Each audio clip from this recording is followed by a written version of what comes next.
the 4 p.m. news highlight. I'm on Rose Murugi. It is good news for motorists using the Likoni and Mtongwe channels as safety measures have been put in place to improve the safety and security around the channels. This is in light of the motorist accidents that have been previously reported over the last few months. Motorists using the channel have been advised to ensure braking systems are functional and the speed limited to 5 km/h as ramps approaches. Vehicle load limits should be checked to avoid overloading, and tires should have recommended pressure and grip.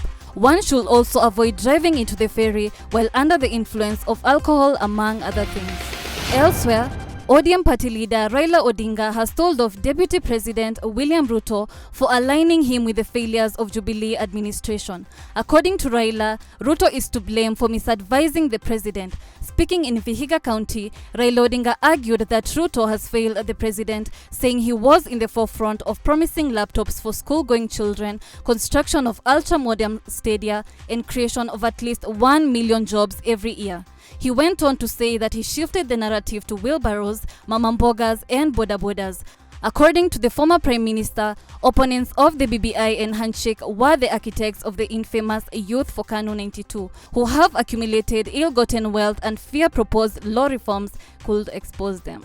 Ruto also crisscrossed the region as well to campaign against BBI, saying they were to blame for stalled development projects and plans to revive the collapsed sugar sector.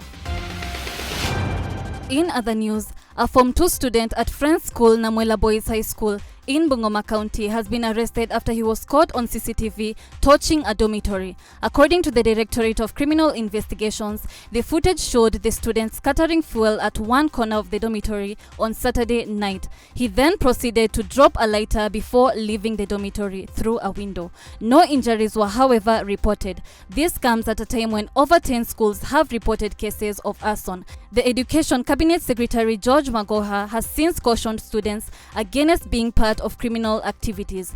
He further warned that students found culpable will have the charges reflected on their certificate of good conduct. Elsewhere, residents of Nairobi have been put on high alert as there will be an interruption of water supply from February 3rd at 6 a.m. to February 4th at 6 a.m. According to reports by the Nairobi City Council, customers who are served by the Kabete Waterworks will be most affected. The reports further state that the water shutdown will be done to facilitate the upgrade of the Uthiru Pumps and Dagoretti Pumps section. Regions that will be affected include areas around Naivasha Road, such as Riruta, Kawangware, and Dagoretti Corner, areas around Langata, such as Langata Barracks, Wilson Airport, and Strathmore University, and areas around Ngong Road, such as Kilimani, City Mortuary, Kenyatta National Hospital, Nairobi Hospital, and Lavington. That is the 4 p.m. news highlight. I'm on Rose Murugi reporting for Lookup TV.